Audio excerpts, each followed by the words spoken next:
नमस्कार दोस्तों, हमारे संस्कार चैनल में आपका बहुत बहुत स्वागत है। आज हम आपके लिए लेकर आए हैं माघ मास में सुनी जाने वाली कथा। माघ मास महात्म्य कथा अध्याय 13, 14, 15। इस कथा को सुनने मात्र से व्यक्ति सभी प्रकार के पापों से मुक्त हो जाता है। तो चलिए शुरू करते हैं माघ मास की कथा।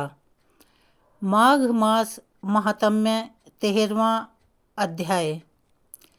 विकुंडल कहने लगा कि तुम्हारे वचनों से मेरा चित्त अति प्रसन्न हुआ है, क्योंकि सज्जनों के वचन सदैव गंगा जल के सदृश पापों का नाश करने वाले होते हैं।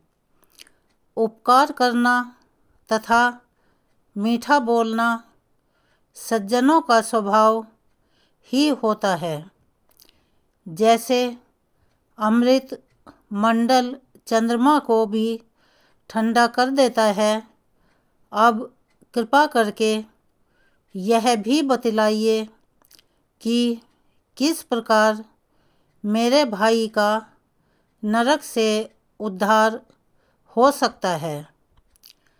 तब दूत कुछ देर ज्ञान दृष्टि से विचार कर मित्रता रूपी रस्से से बंधा हुआ बोला कि हे वैश्य, यदि तुम अपने भाई के लिए स्वर्ग की कामना करते हो तो जल्दी ही अपने 8 जन्म के पुण्य फल को उसके निमित्त अर्पण कर दो। तब विकुंडल ने कहा कि हे दूत, वह पुण्य क्या है और मैंने कौन से जन्म में और कैसे किया है, सो सब बतलाओ, फिर मैं अपना पुण्य अपने भाई को दे दूंगा। दूत कहने लगा कि हे वैश्य, सुनो, मैं तुम्हारे पुण्य की सब कथा कहता हूँ।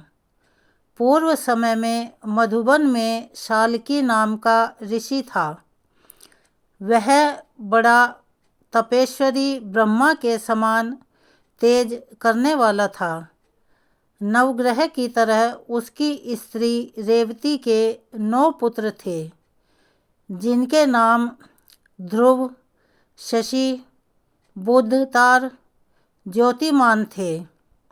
इन 5 ने ग्रह स्थाश्रम धारण किया तथा निर्मोह, ध्याननिष्ठ और गुणातग ये चारों संन्यास ग्रहण कर वन में रहने लगे। ये शिखा सूत्र से रहित पत्थर और सोने को समान समझते थे। जो कोई अच्छा या बुरा उनको अन्न देता वही खा लेते, और कोई कैसा ही कपड़ा दे देता उसको ही पहन लेते। सदैव ब्रह्म के ही ध्यान में लगे रहते।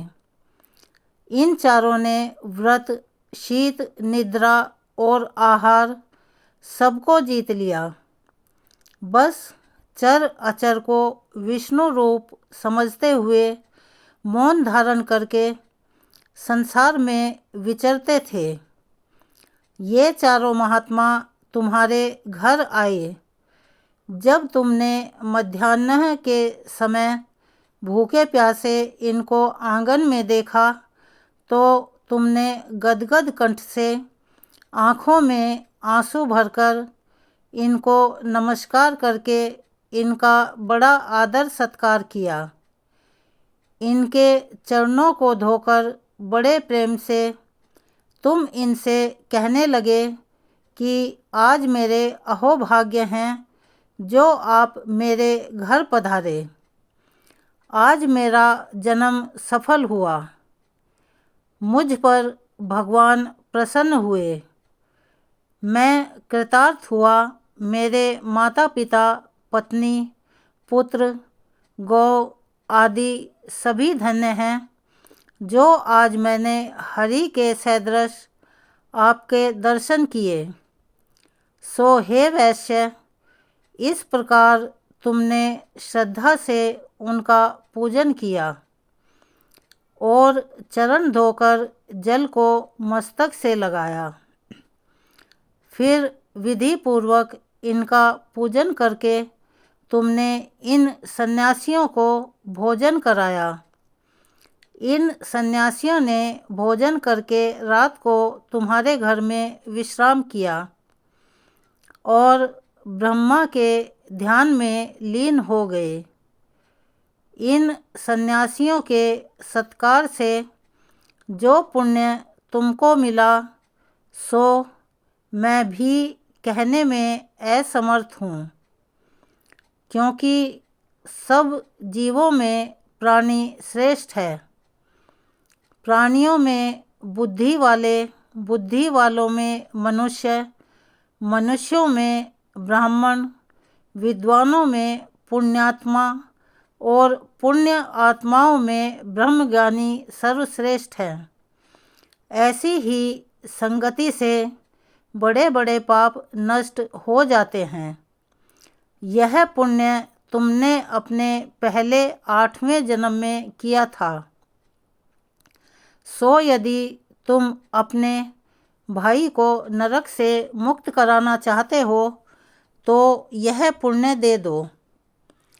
सो दूत के ऐसा वाक्य सुनकर उसके प्रसन्न चित्त से अपना पुण्य अपने भाई कुंडल को दे दिया और वह नरक से मुक्त हो गया और दोनों भाई देवताओं से पूजित किए गए।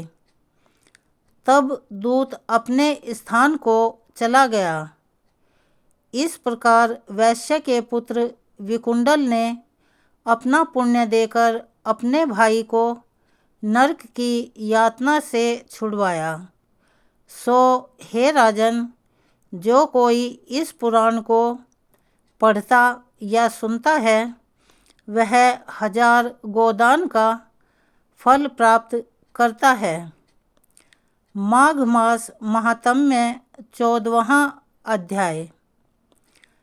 कार्तवीर्य जी बोले कि हे विप्रश्रेष्ठ, किस प्रकार एक वैश्य माघ स्नान के पुण्य से पापों से मुक्त होकर दूसरे के साथ स्वर्ग को गया, सो मुझसे कहिए। तब दत्तात्रेय जी कहने लगे कि जल स्वभाव से ही उज्ज्वल, निर्मल, शुद्ध, मैलनाशक और पापों को धोने वाला है। जल सब प्राणियों का पोषण करने वाला है, ऐसा वेदों ने कहा है। मकर के सूर्य माघ मास में गौ के पैर डूबने जल योग्य जल से भी स्नान करने से मनुष्य स्वर्ग को प्राप्त होता है। यदि सारा मास स्नान करने में असमर्थ हो तो 3 दिन ही स्नान करने से पापों का नाश होता है। जो व्यक्ति थोड़ा ही दान करे वह भी धनी और दीर्घायु होता है। 5 दिन स्नान करने से चंद्रमा के सदृश शोभायमान होता है। इसीलिए अपना शुभ चाहने वालों को माघ में बाहर पवित्र नदी में स्नान करना चाहिए। अब माघ में स्नान करने वालों के नियम कहता हूँ। अधिक भोजन का उपयोग नहीं करना चाहिए। भूमि पर सोना चाहिए। भगवान की त्रिकाल पूजा करनी चाहिए। ईंधन, वस्त्र, कंबल, जूता, कुमकुम, घृत, तेल, कपास, रुई, वस्त्र तथा अन्न का दान करना चाहिए। दूसरे की अग्नि न तपे। अर्थात अपने आप अलाव जलाकर दूसरों को सुख देना चाहिए।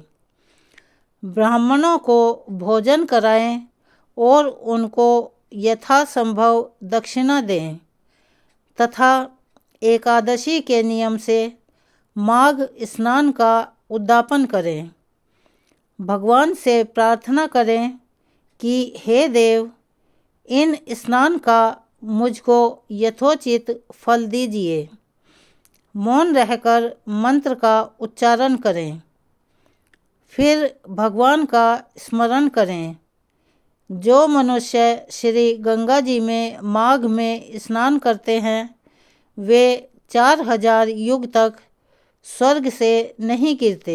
जो कोई माघ मास में गंगा और यमुना का स्नान करता है वह प्रतिदिन 1000 कपिला गौ के दान का फल पाता है और भवसागर को पार कर जाता है।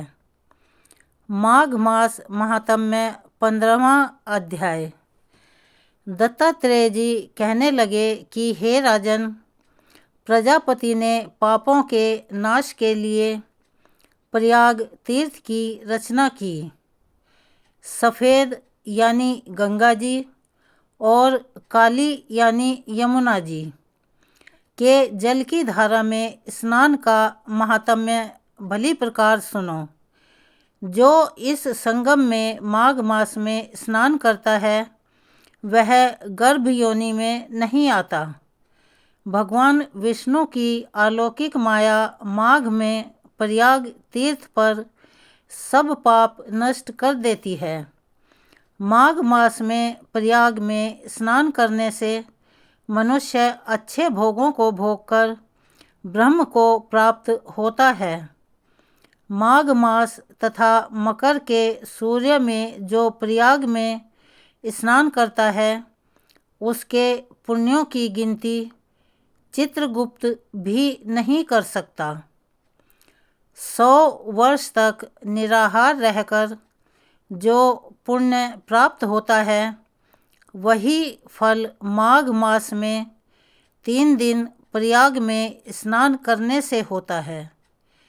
जो फल 100 वर्ष तक योगाभ्यास करने से मिलता है, जैसे सर्प पुरानी केंचुली को छोड़कर नया रूप ग्रहण कर लेता है, वैसे ही माघ मास में स्नान करने से मनुष्य पापों को छोड़कर स्वर्ग को प्राप्त होता है।